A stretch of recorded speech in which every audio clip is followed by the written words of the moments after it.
ayyuhalladzina amanu taqullaha haqqa tuqatih wa la tamutunna illa wa antum muslimun. Ya ayyuhalladzina amanu taqullaha wa qulu qawlan sadida yuslih lakum a'malakum wa yaghfir lakum dzunubakum. Wa may yuti'illah wa rasulahu faqad faza fawzan 'azima. Wa qala Rasulullah sallallahu alaihi wasallam, ittaqillaha haitsu ma kunta wa atbi'is sayyi'atal hasanata tamhuha wa khaliqin nasa bi khuluqin hasanin. Amma ba'du. Ibu-ibu rahimani wa rahimakumullah. Alhamdulillah, kita bersyukur pada Allah Subhanahu wa taala. Allah yang memberikan kita sehat, Allah yang memberikan kita rezeki, Allah yang memberikan kita kesempatan, kekuatan, dan Allah yang masih memberikan kepada kita keimanan dan keislaman, sehingga pada pagi yang berbahagia ini kita dipertemukan oleh Allah Subhanahu wa taala dalam keadaan sehat walafiat. Salawat serta salam kita haturkan untuk Nabi kita Muhammad sallallahu alaihi wasallam, untuk keluarga, sahabatnya, dan seluruh umat yang istiqamah di dalam menjalankan sunnah Rasulullah sallallahu alaihi wasallam. Ibu rahmani wa rahmatullah.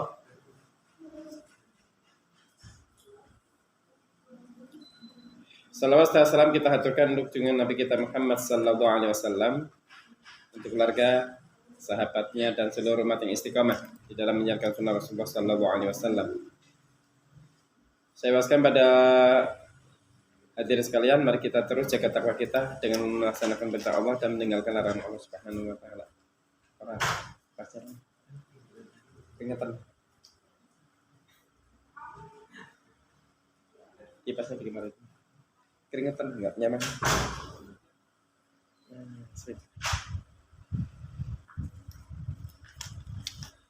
Baik.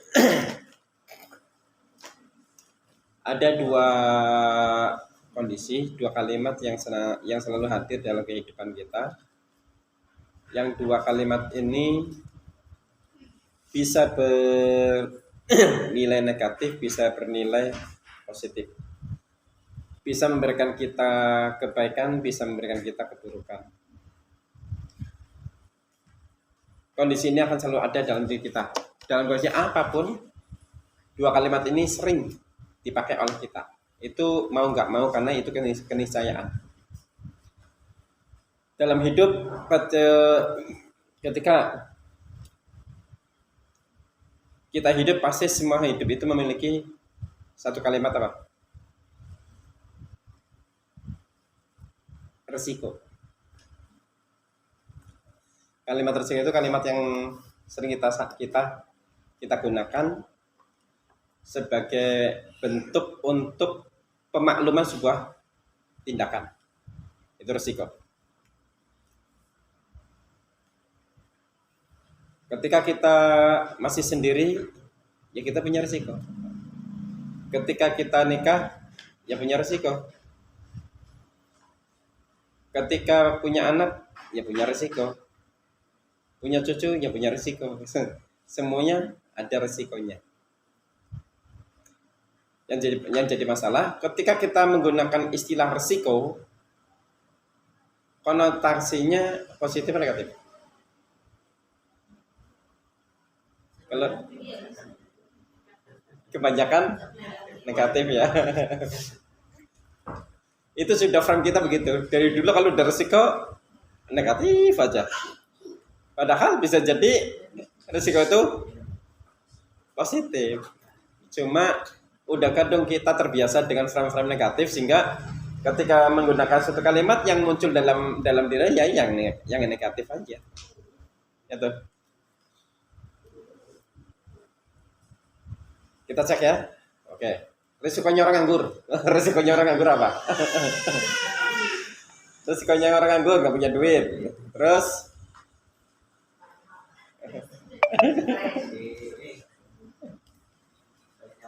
banyak ngomongin nggak enak ya. Risikonya orang nganggur nggak banyak ngomongin, nggak enak. Terus apa lagi? Ya, itu risiko orang nganggur. Risiko orang kerja? Capek. Terus nggak ada waktu buat keluarga. tenaga berkurang. Terus stres. Anak kita tertekan. Itu resiko positifnya dapat duit.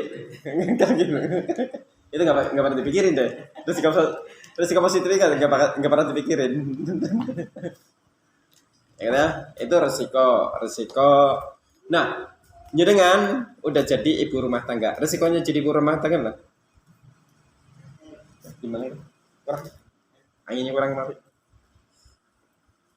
Panas banget. Malum, orang gunung datang ke kota. Ya, syukur. Resikonya jadi ibu rumah tangga, Bu. Apa? Capek. Terus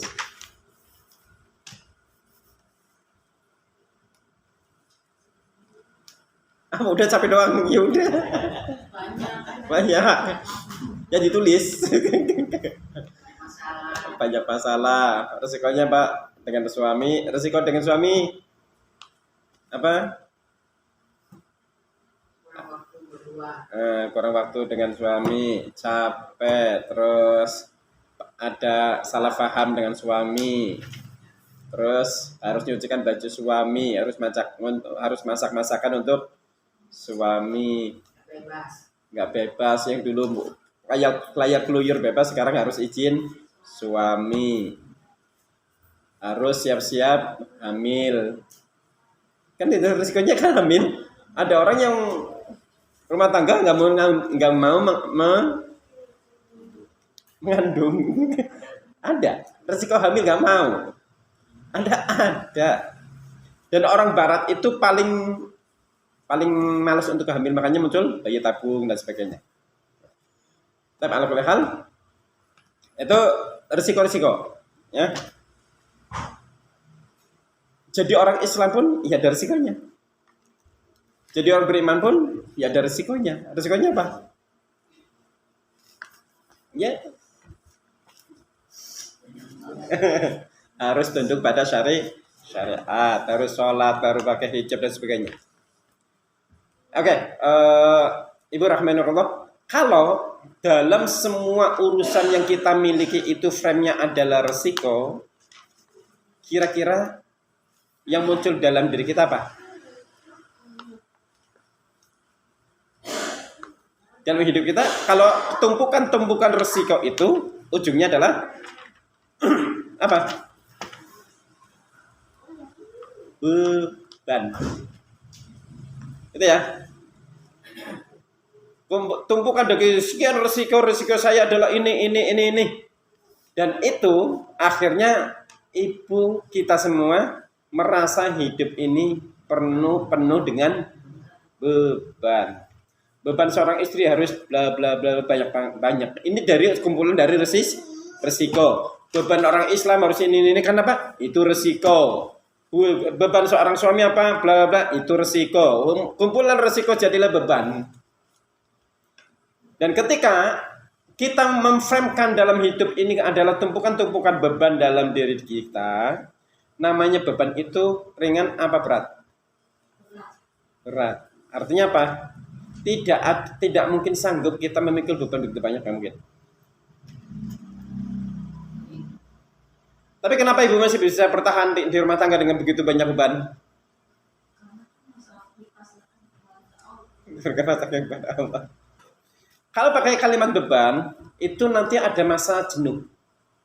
Karena tabiat orang akan mencari beban yang berat apa yang ringan. Itu tabiat orang. Kita semua, kalau masih beban, pasti cari beban yang paling ringan apa? Maka ketika ibu jadi ibu rumah tangga, di rumah, ketika menjadi ibu rumah tangga itu beban, maka akan mencari beban yang paling ringan saya sebagai ibu rumah tangga apa? Itu. Akhirnya apa? Malas nyuci, beli mesin cuci. Kan gitu. Malas masak, telepon klik, GoFood datang. Mencari yang beban yang paling ringan. Tapi pahalanya berkurang. Gitu. Ya nggak apa-apa sih. Malas masak, malas ngurusin rumah, manggil orang, bantu dong. Gitu. Kenapa? Tabiat orang ketika mencari beban pasti cari yang paling ringan sekali. Itu tabiat udah nggak bisa enggak. Karena setiap orang nggak mau dibebani yang berat-berat. Itu. Suaminya sama, ketika punya bebannya nyari beban yang paling ringan. Anak sama. Semua sama. Itu harus kita pahami. Tapi kita harus pahami Pak, semua orang akan mencari beban itu yang mampu dipikulnya, yang ringan. Kalau berat pasti dilepas. Maka ketika kita dalam hidup hanya tumpukan beban, ada masanya apa? Jenuh. Kedua, putus asa. Ketika nggak mampu terus dipaksakan, akhirnya terkapar sendiri, capek, lelah.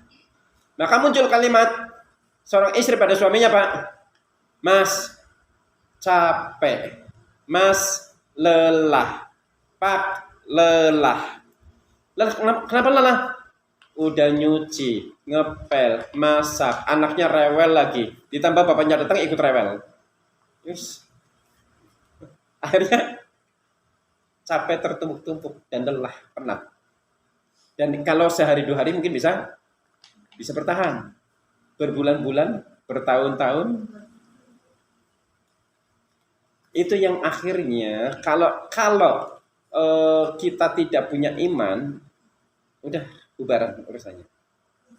Kalau hanya pakai kalimat beban, gitu ya, bisa bapaknya. Maka kalimat beban itu kita ganti dengan kalimat yang lebih ringan, supaya kita tetap bertahan apapun yang terjadi dalam kehidupan kita.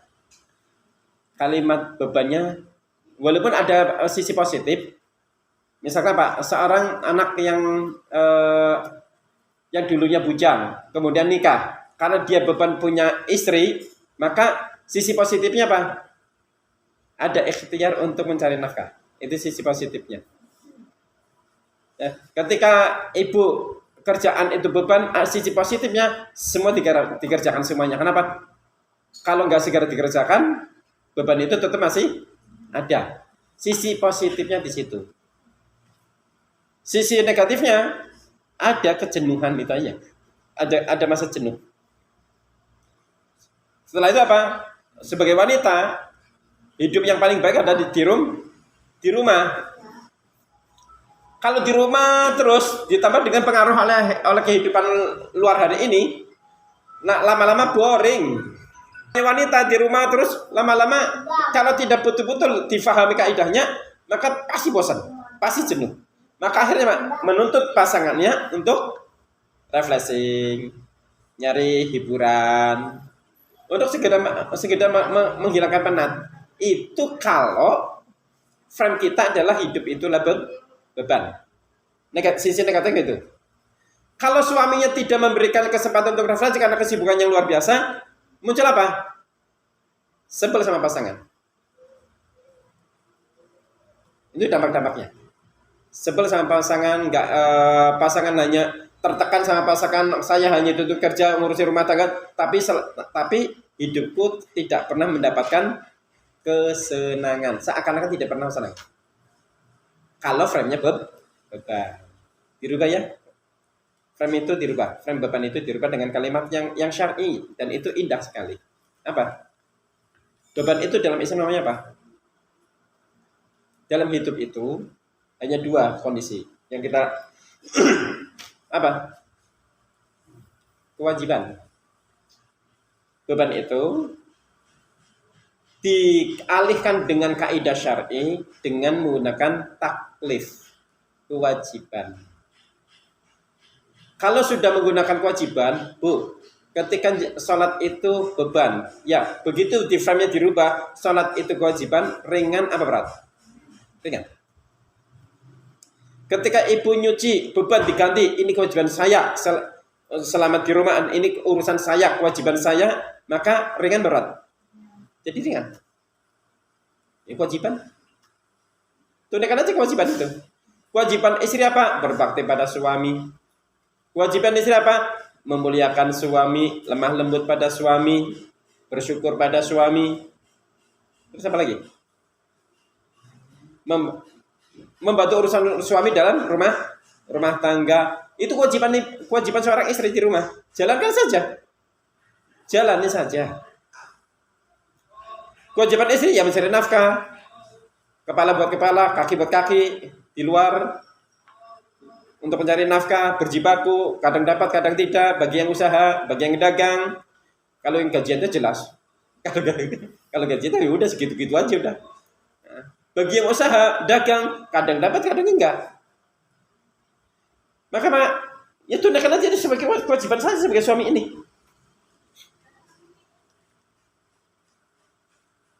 Jangan frame-nya saya yang hari ini yang sering terjadi dalam hidup ini kan ada hak, ada kewajiban. Yang sering terjadi yang adanya kezaliman, adanya konflik dalam di negeri, di rumah tangga, di masyarakat itu karena yang diutamakan hak apa kewajiban? Haknya. Ketika orang yang dipikirkan dalam otaknya adalah hak, maka menuntut hak itu diberikan secara sempurna. Ketika tidak sempurna, protes. Ketika tidak sempurna, pasti konflik. Suami istri sama. Ketika istri pengen mengharapkan hak dari suami dengan hak-hak yang sempurna, dan qadarullah kalau suaminya tidak memberikan yang sempurna, pasti konflik. Suami sama. Ketika suami menuntut istrinya untuk sempurna, memenuhi haknya dirinya, pasti konflik. Kenapa? Karena kita dipenuhi dengan keterbatasan. Segalanya serba terbatas. Maka di negeri ini konflik ramai, ya karena ngurusin hak masing-masing. Kalau muncul di dunia istilah hak asasi manusia. Maka apa? Ketika ada pelajar berzina, apa katanya Pak? Hak asasi manusia. Orang suka sama suka kok. Mau dihukum nggak? Nggak dihukum. Hak asasi. Yang di Citayam apa sih? Acara apa sih Citayam? Itu hak asasi manusia. Kan gitu. Orang di pinggir jalan, ganggu jalan, ditegur, hak asasi. Karena frame-nya hak asasi terserah. Mau dolimin orang gak urus, yang penting ini hak saya. Seakan-akan apa yang dilakukan itu tidak boleh dicolek, tidak boleh dinasehatin, tidak bisa dirubah. Ini hak asasi sifatnya harus tidak bisa diganggu. Hancur negeri, hancur rumah tangga, hancur pertemanan.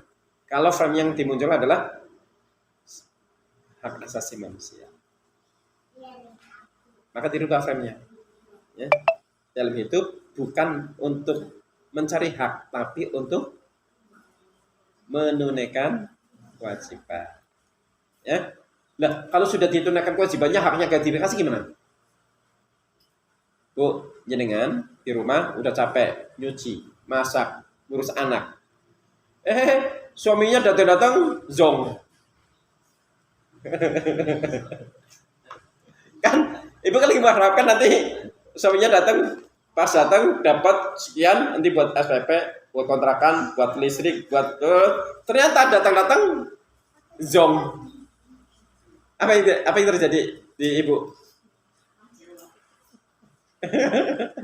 Ini realistis loh. Apa yang terjadi pada ibu? Iya, yang pasrah. Yang tidak pasrah ujungnya marah. Akhirnya apa? Kecewa. Muncul kalimat yang akan muncul. Saya capek, saya lelah. Apa balasan Mas pada saya? Zong terus. Muncul kecewa. Ya. Contoh lagi. Bapaknya, ibunya sudah memberikan nafkah untuk anaknya. Dari kecil timang-timang dikasih biaya disekolahkan, terus sampai dikuliahkan. Begitu selesai S1, S2, S3 ternyata jadi pengangguran di rumah. Apa sih perasaan batin ayah ibu? Sedih. Terus kecewa. Satu. Taruhlah anaknya sukses setelah dikuliahkan, sukses, nggak pernah ngirim sama bapak ibu, jarang pulang, nggak pernah ngirim apa-apa. Perasaan orang tua gimana? Jujur aja, sedih, kecewa. Akhirnya buat apa? Udah lelah-lelah membiayai uang juta-jutaan habis, ternyata tidak ada sedikit pun balasan anak pada orang tua. Akhirnya sedih, muncul kalimat buruk mendoakan keburukan pada anaknya. Anak untuk bilang minta. Frame-nya dirubah ya.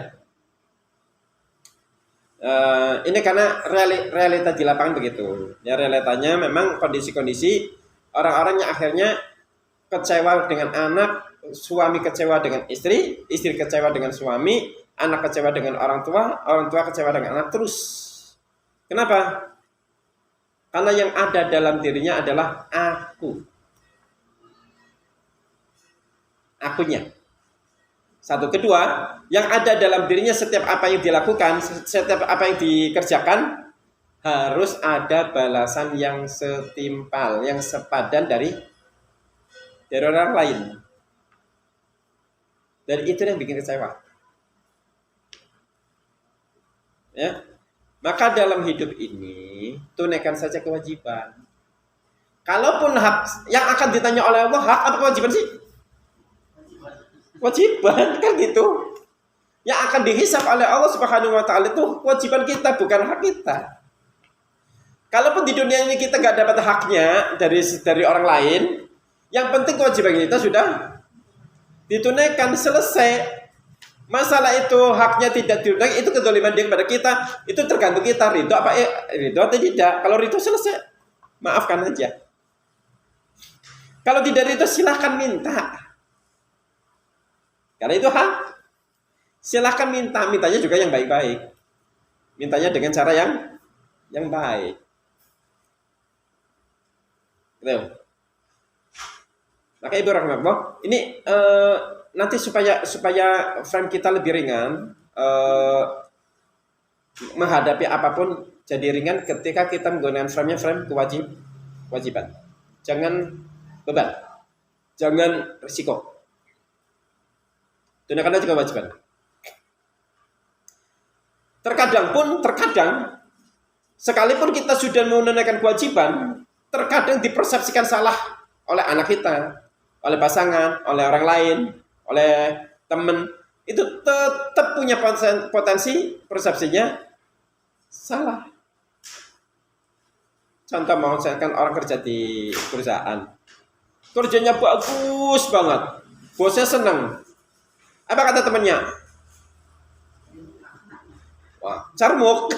Iya, rajin, padahal ada pencitraan.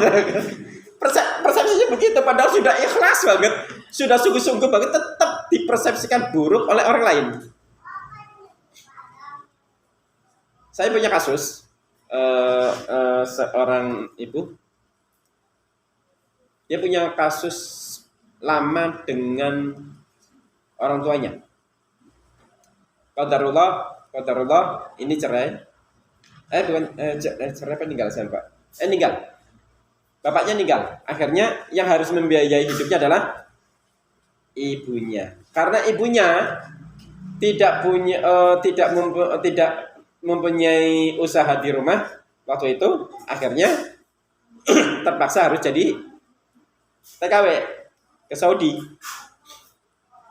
TKW sekian tahun, lama banget, sampai kenapa? Karena dia nanti pulang ke rumahnya itu kalau anak sudah selesai pada sarjana. Betul, ibunya di Saudi itu lama, bertahun-tahun, ngirim terus, pulang setahun sekali. Ya, setahun sekali pulang, nanti berangkat lagi, setahun pulang, berangkat lagi, ketemu anak itu cuma Setahun sekali 1 bulan itu. Ibunya mencari nafkah di Saudi untuk apa? Membiayai anaknya.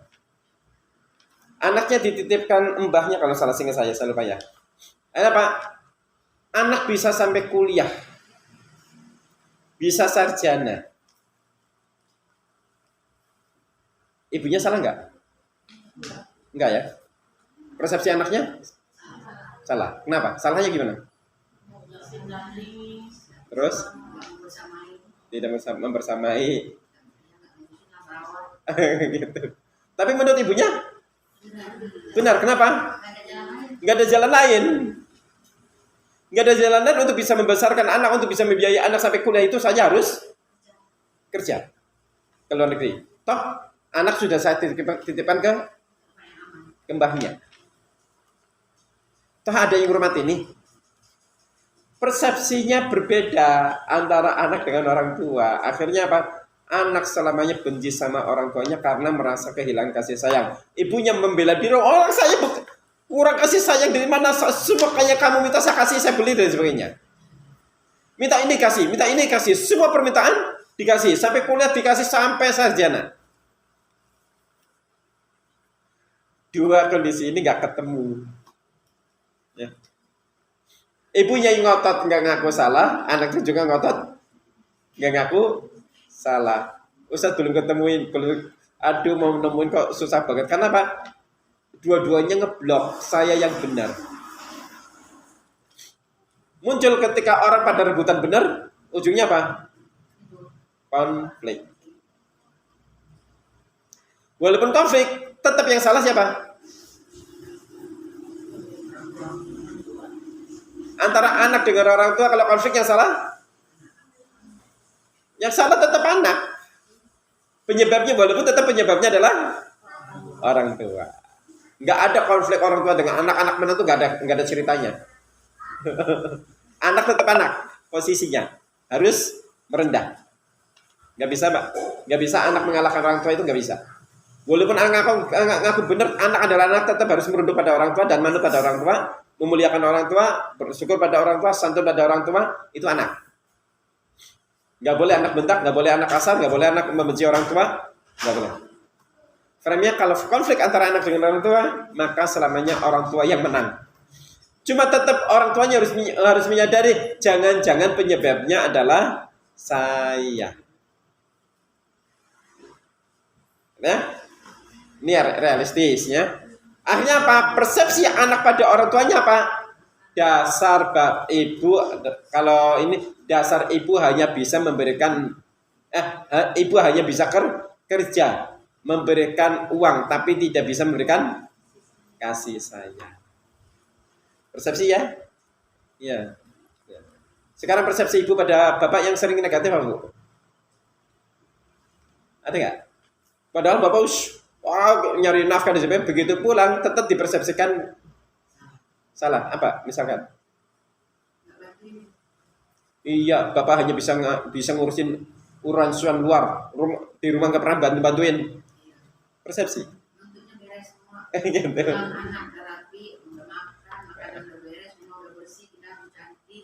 Gitu ya. Itu persepsi, ya. Kata bapaknya, saya sudah capek kerja di luar, saya pengen refreshing, mau minta dengan teman-temannya, pulangnya malam. Apa persepsi istrinya? Dasar suami nggak tahu diri, capek-capek nggak dibantu, pulang malam. Luar biasa. Itu persepsi istri atas suami. Tetap ada persepsi yang salah. Itulah kehidupan. Istri walaupun sudah rajin, sudah tetap bisa dipersepsikan salah sama suami. Ketika apa? Lupa ngasih kopi. Lupa ngasih kopi hanya karena kesibukan. Pagi-pagi si istri sudah urusan kerjaan, lupa ngasih minum, lupa ngasih wedang. Kata suami, dasar istri durhaka. Masya Allah. Tetap saja dipersepsikan salah. Makanya Ibu, kita itu harus peka ya. bukan pekok ya. Dipeka. Peka terhadap apa? Peka terhadap orang lain. Peka terhadap orang lain. Peka terhadap anak. Peka terhadap pasangan. Peka terhadap teman. Peka terhadap bos. Peka terhadap pelanggan. Karena Islam itu mengajarkan kita untuk bagaimana kita memunculkan nilai kepedulian. Makanya Islam itu mengajarkan ithar. Artinya apa? Selalu memperhatikan kondisi orang lain. Kita fahami kondisi anak kok begini, kondisi suami kok begini, harus difahami, jangan akunya yang harus difahami. Jangan kitanya yang minta difahami orang lain, tapi kita yang harus memahami kondisi orang lain.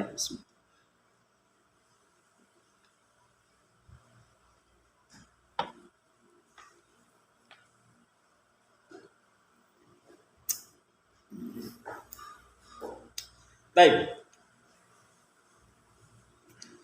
Ya, frame-nya dirubah ya. Frame-nya dirubah untuk kita memunculkan sifat kepekaan pada pasangan. Suami harus peka pada istri harus peka pada suami. Ya. Orang tua harus peka pada anak harus peka pada orang tua. Ketika kepekaan itu hilang, maka yang pasti akan muncul masalah. Kalau kepekaan itu dalam diri kita nggak ada, muncul konflik. Maka dilatih kepekaan ini. Nilai pekaannya itu harus betul-betul dilatih. Yang biasa egois, buang nilai egoisnya. Yang mungkin nggak pernah merasa bersalah, ngaku bener terus, sekarang buang sifat itu. Kalau ada apa-apa, saya yang salah. Muhasabahnya begitu. Jangan-jangan saya yang salah. Jangan-jangan saya yang salah. Begitu aja. Frame-nya dirubah.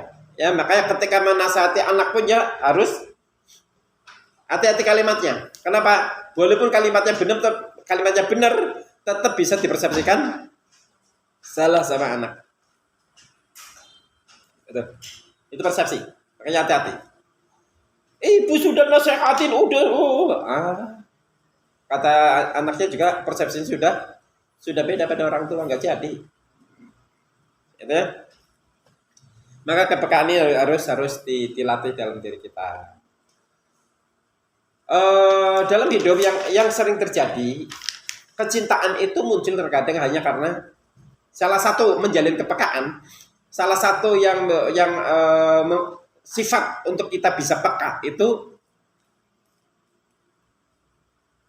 sifat tuh Pak, memberi. Suka memberi itu harus muncul. Karena gini, dalam frame kita, kalau ada orang suka memberi pada kita cinta nggak? Ya, cinta. Ketika kita suka memberi, kita cinta.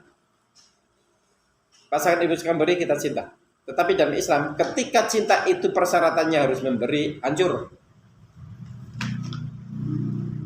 Ya, saya akan mencintai kalau saya dapat sesuatu darinya, maka saya akan mencintai, saya akan menyayangi, saya akan membantu. Itu namanya Pak, sayang bersyarat, cintanya bersyarat.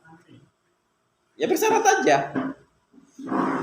Padahal dalam Islam, kecintaan itu muncul kadang bukan karena kita diberi, justru karena memberi. Memberi itu, makanya kaidah Islam, sebelum kita diberi, kita memberi dulu. Kenapa? Tahabu. Saling memberi, maka akan saling mencintai.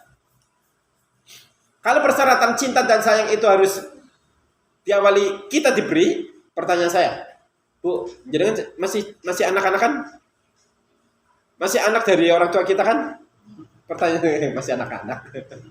Pertanyaan saya, udah berapa banyak yang sudah diberikan untuk Bapak Ibu? Ibu pernah memberikan ke ayah? Persentasenya berapa kali? Udah yang memberikan ibu apa? Orang tua kita. Apa yang sudah kita berikan pada orang tua kita? Apa? Paling cuma ngasih cucu. Apa yang sudah diberikan sama orang tua? Bu Marisa, udah ngasih sama ibu apa? Uang.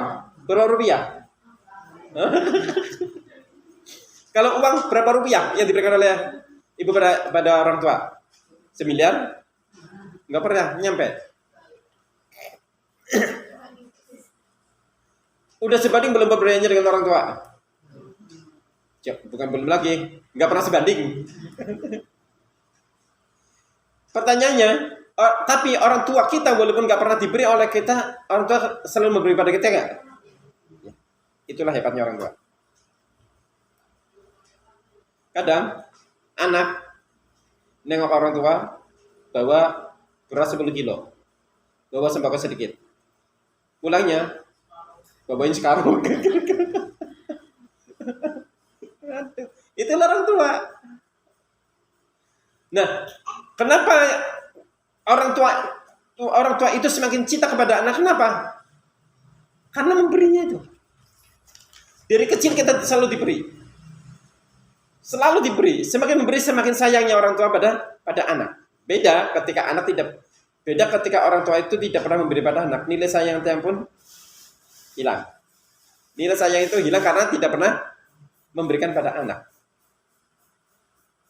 Orang tua yang melepas anak bro, ditaruh, ditulisi di waktu bayi kecil, titipkan ke orang, titipi Bu Bidan, saya titip anak saya, tolong kasih nama anak sini ya, saya pergi. Nah, bapak ibunya pergi. Tak kemana nggak tahu. Terus apakah bapak ibu bisa mencintai anaknya? Enggak, ngakuin anaknya bisa, tapi untuk memunculkan cintanya lama, prosesnya panjang. Ya, prosesnya panjang. Walaupun tetap pengen mencintai anaknya itu fitrah, karena orang tua.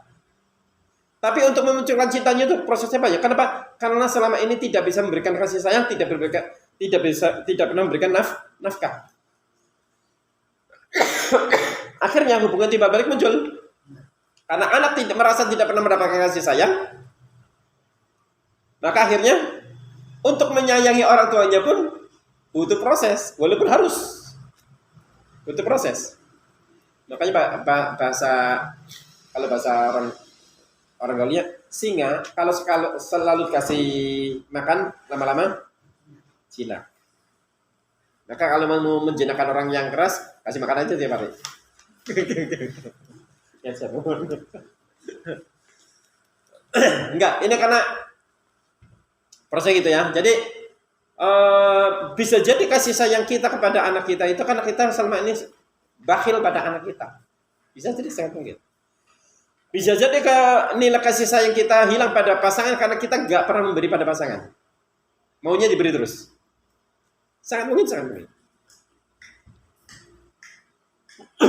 Bisa jadi kita itu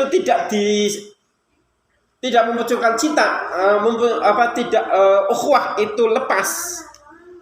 Bisa jadi hubungan persaudaraan dengan teman-teman itu bisa lepas karena bisa jadi karena kita nggak pernah memberi.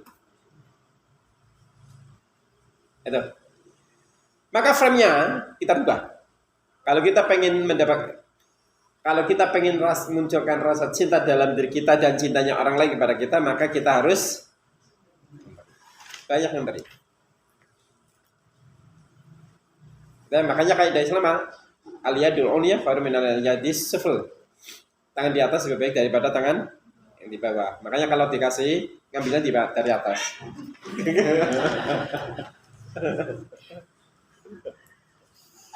Nggak kali kan supaya pada di atasnya akhirnya. Makanya sebaik-baik nafkah adalah nafkah pada keluarga dulu. Sebaik-baik nafkah suaminya pada istri, anak istri, pada orang tua. Sisanya walaupun tetap yang lain kebagian, tetap ya ini bicara nafkah paling utama. Nafkah paling utama bagi seorang istri yang kaya yang pada suami miskin. Itu ya nafkah paling utama. Makanya zakatnya Ibnu Mas'ud itu ketika istrinya mau zakat, terus buat saya aja. Kan saya suami kamu. Ya boleh. Kan sebaik-baik zakat seorang istri pada suaminya yang miskin. Dengan catatan suaminya miskin.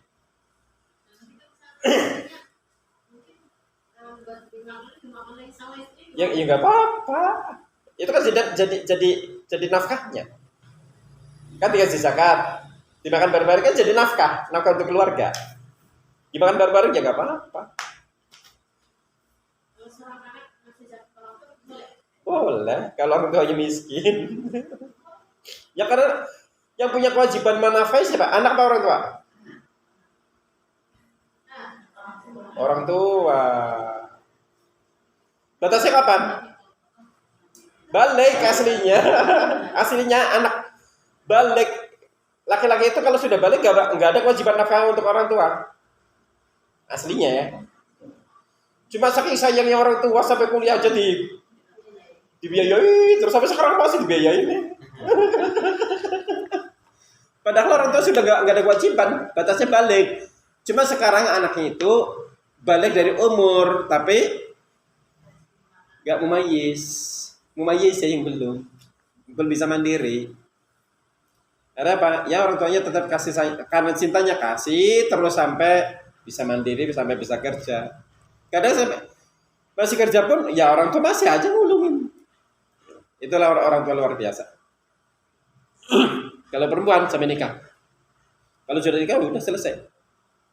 Itu kewajibannya kepada suami. Kalaupun bantu sifatnya bantu, kewajibannya sudah hilang, udah selesai. Jadi kewajiban nafkah itu orang tua ke anak. Ketika orang tua nggak bisa memberikan nafkah, kemudian anaknya kaya, ya udah anaknya yang memberikan zakat kepada orang tuanya, nggak apa-apa. Istri memberikan zakat pada suaminya, nggak apa-apa. Tapi kalau mau sekalian, nih Pak, Bu, bayarin zakat, dikasih ya dia sama anaknya, dibantu sama anaknya untuk infak, untuk zakat, itu lebih utama lagi. Ya? Baik. Kembali Bapak, kita ya memberi itu akan munculkan rasa cinta. Memberi itu muncul rasa cinta. Ada satu frame lagi yang harus dibentuk untuk suami khususnya ya. Ketika kita mendapati orang yang menjadi suami, seorang laki-laki yang sudah berangkat haji, bagus ya? Sholat jamaahnya rajin banget. Suami yang baik gak? Rajin tadarus. Kalau ada taklim pasti datang. Taklim tuh rajin banget. Puasanya Senin Kamis, nggak usah Senin Kamis. Puasa Daud. Suami bagus nggak? Bagus ya. Itu frame umum. Frame umum manusia begitu. Kalau mendapati ada bapak-bapak rajin sholat jamaah, bapak-bapak yang soleh, jos pokoknya. Taklimnya nyunah, wis anti bid'ah, anti syirik. Wah, jos banget pokoknya ahli tauhid lah. Terus puasanya nggak tanggung-tanggung, Daud bertahun-tahun. Tapi saat ada satu hilang, ada sesuatu yang hilang. Kaidah Rasulullah SAW. Akmalul mu'minina imanan ahsanuhum khuluqan. Wa khiyarukum linisaikum. Sebaik-baik tanda-tanda kesempurnaan orang mukmin, sempurna keimanan seseorang mukmin adalah ahsanuhum khuluqan. Akhlaknya paling baik. Akhlak baik. Dan kalimat Rasulullah, wa khiyarukum linisaikum. Dalam riwayat lain di ahlikum. Sebaik-baik kalian adalah orang yang paling baik pada istrinya. Data kutip keluarganya. Artinya gini. Kalau melihat orang baik atau tidak, itu ukurannya cek di keluarga. Walaupun sholatnya rajin, walaupun tetap kalau istrinya mengatakan buruk, suami buruk, orang buruk. Ustadz walaupun LCMA dokter, kalau anak istri mengatakan abi jelek, buruk gitu. Kenapa? Yang akan menilai baik dan buruk, yang akan paling objektif dalam menilai baik dan buruk seseorang adalah orang yang paling dekat, anak istrinya atau suaminya. Gitu ya. Idenya sederhana banget Islam itu. Kenapa? Kalau ditampilkan ada orang yang sifatnya, saya berkali-kali mendapati kasus gini. Seorang suami yang kalau di luar biasa, loman, karom, sholatnya rajin, tapi sama istrinya galaknya Masya Allah. Sama anaknya galaknya Masya Allah, luar biasa. Gak ada nilai kasih sayang yang hilang sama sekali. Di rumah tangganya konflik terus. Kalau kita pakai frame-nya Rasulullah, ya hakikatnya bukan suami yang baik, hakikatnya bukan laki-laki yang baik. Itu baiknya pencitraan akhirnya. Dan saya berkali-kali menghadapi kasus begini. Maka untuk bisa mengetahui baik tidaknya seseorang, lihat aja rumah tangganya, di rumah tangganya. Ya, bukan dengan lidahnya. Dengan bisa ceramahnya, bukan ceramahnya. Kalau ceramah semua orang bisa. Dengan lidah semua orang bisa. Dengan qala Allah qala Rasul semua orang bisa. Tapi di rumah itu menjadi penilaian. Ya. Penilaian dari anak. Maka kita PR ibu-ibu, tangan PR ya. Nanti jangan tanya aja pada suami, pada anak-anak, aku ini ibu yang bagaimana? Kalau kata, ibu jelek, ya udah perbaiki aja. Benar, karena yang bisa menilai baik buruk adalah orang yang ada dekat dengan kita. Kalau kita ini dijuluki orang yang buruk oleh anak kita, oleh pasangan kita, udah cepat berubah. Karena hakikatnya kita buruk, walaupun dengan teman kita baik, tapi hakikatnya buruk. Jadi tetap puasanya tetap pahala insya Allah. Salatnya tetap pahala, tetap insya Allah. Tapi kalau ukuran baik dalam suluk, baik dalam akhlak, baik dalam perilaku, yang dinilai dari rumah tangganya. Karena orang yang paling dekat. Makanya persyaratan kita bisa mengetahui karakter seseorang, kan ketika ditanya siapa yang tahu fulan, sahabat, saya tahu dia ya Rasulullah. Apakah kamu pernah safar bersama? Belum.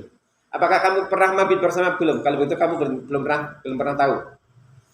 Karena untuk bisa mengetahui karakter seseorang itu safar bersama.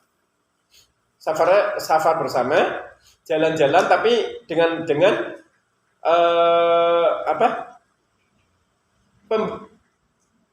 pembekalan pas-pasan. Itu nanti akan ketahuan kata asli. Safar bersama, tidur bersama, itu akan muncul karakter aslinya. Kapan? Ketika punya masalah. Ketika safar bersama dengan bekal pas-pasan, itu akan muncul ego. Ketika apa? Punya problem di jalan. Ketika punya problem di jalan, siapa yang paling ego di situ, waktu aslinya keluar. Siapa yang memiliki sifat isar, akan muncul sifat isar aslinya, sifat menolong aslinya. Siapa yang buruk, akan muncul karakter buruk aslinya. Safar. Mabit sama. Ya. Dan yang tahu betul setiap hari ya pasangan kita, karena hidupnya tiap hari. Anak-anak kita yang tiap hari bersama itu akan lebih tahu betul karakter kita, waktu kita. Maka cek penilaian kita dari orang paling dekat dengan kita. Termasuk tanya sama orang tua. Pak, Bu, saya ini menurut Bapak Ibu anaknya bagaimana sih gitu kayaknya. Nanti orang tua bisa tahu kok. Nanti tinggal kalau ada yang salah nggak perlu sungkan untuk perbaiki aja selagi masih diberikan kesempatan hidup. Ya, makanya Pak, sahabat Umar radhiyallahu anhu ketika melihat ketika ada sahabatnya mau melaporkan tentang keburukan istrinya, siapa ya yang mau menanyakan pada Khalifah Umar tentang keburukan istrinya, curhat tentang keburukan istrinya.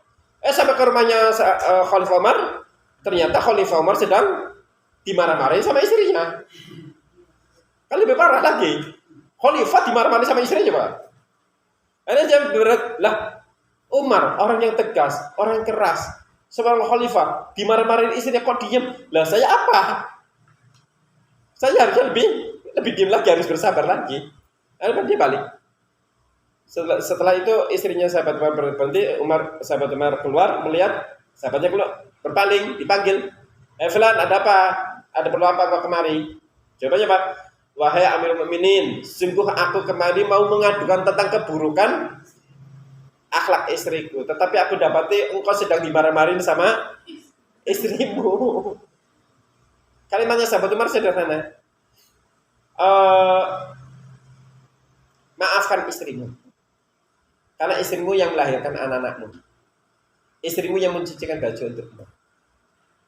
Istri yang memasakkan masakan untukmu. Maafkan istri. Frame-nya apa? Yang di dalam sahabat Umar. Kebaikan istrinya lebih diambil daripada keburukan istrinya. Dalam rumah tangga sama. Frame kebaikan itu yang harus diambil. Dalam pertemanan sama, frame kebaikannya bukan keburukannya. Maka ada satu kaidah sederhana sekali. Sekurus-kurusnya teri tetap masih ada dagingnya. Benar nggak? Teri kurus, apa tulang cuma duri? Ada dagingnya nggak? Ibu-ibu ada suka nggak? Pada suka kan, enak. Artinya apa? Duri itu masalah, tapi kalau dimasak dengan baik, justru renyah, enak. Kenapa? Masih ada dagingnya. Kenapa kita mau makan teri? Karena di dalam teri itu masih ada dagingnya, enggak tulang semuanya. Kalau masak duri kan lucu. Tapi teri walaupun kurus, duri karena ada dagingnya walaupun sedikit, dimasaknya enak, akhirnya duri itu tidak terasa sama sekali. Tapi segemuk-gemuknya ikan paus tetap ada durinya. Artinya apa? Sebaik-baik orang tetap masih ada kurangnya. Tapi apa ya akan ngurusi durinya kan enggak? Ya tetap yang dibelah dagingnya, durinya dibuang. Selesai. Kalau yang teri, dagingnya justru tulangnya dimakan. Kayak gitu. Artinya apa? Kita itu frame-nya dirubah. Jangan suka melihat seseorang, siapapun, pasangan, anak, istri, teman, dari sisi duri, tapi sisi dagingnya, sisi kebaikannya. Kenapa? Ketika kita frame-nya keburukan terus, nggak bakalan kita bersyukur. Istri kalau melihat suaminya dari sisi keburukannya, selamanya tidak akan pernah bisa bersyukur pada suaminya. Suami kalau melihat istrinya dari sisi keburukannya, selamanya tidak akan pernah bersyukur pada istrinya, berterima kasih pada istrinya. Anak ketika melihat hanya sisi keburukan orang tuanya dari kebaikan yang begitu banyak, maka amat sangat sulit anak bersyukur pada orang tuanya. Orang tua ketika melihat anak dari sisi keburukannya, amat sangat sulit anak tidak akan menerima anak apa adanya. Makanya frame kebaikan. Ya, coba cara pandangnya. Sehingga apa? Apapun kondisi kita akan selalu indah menghadapi masalah itu. Artinya apa? Tidak ada masalah dalam hidup kita, tetapi kitanya yang kadang salah dalam mempersepsikan masalah. Kita yang salah dalam mensikapi masalah itu, sehingga masalah yang sedikit akhirnya jadi besar. Kenapa? Kita salah dalam mensikapi masalah.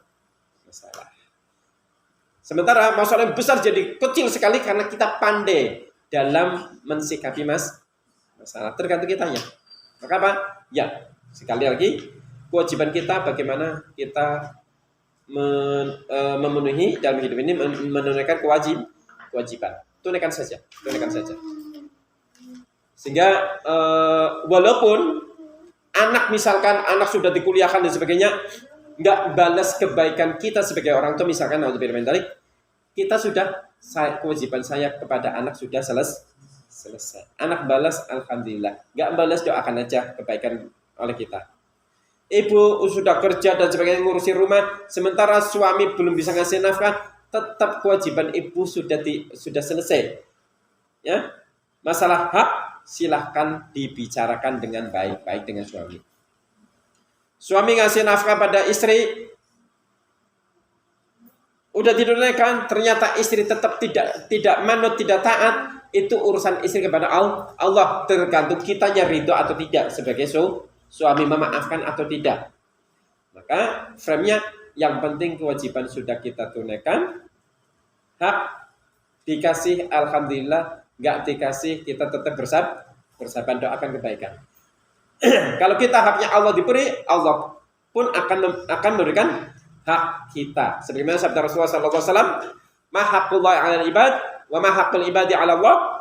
Apa haknya Allah atas hamba dan apa haknya hamba pada Allah? Maka apa? Haqqullah 'alal ibad ay ya'buduhu wa la yusyriku bihi syai'an. Hendaklah hambanya itu mengibadai Allah tanpa menyekutukan Allah Subhanahu wa taala. Sedangkan haknya hamba kepada Allah, Allah yu'adziba man la yusyrik bihi syai'an. Ya, haknya hamba agar Allah tidak menyiksa, memasukkan ke dalam neraka bagi hambanya yang tidak menyekutukan Allah Subhanahu wa taala. Antara hamba dan Allah saja ada kewajiban, ada hak. Terus apa kita akan menuntut haknya kepada Allah? Kan enggak. Kewajiban kita dulu kepada Allah kita tunaikan.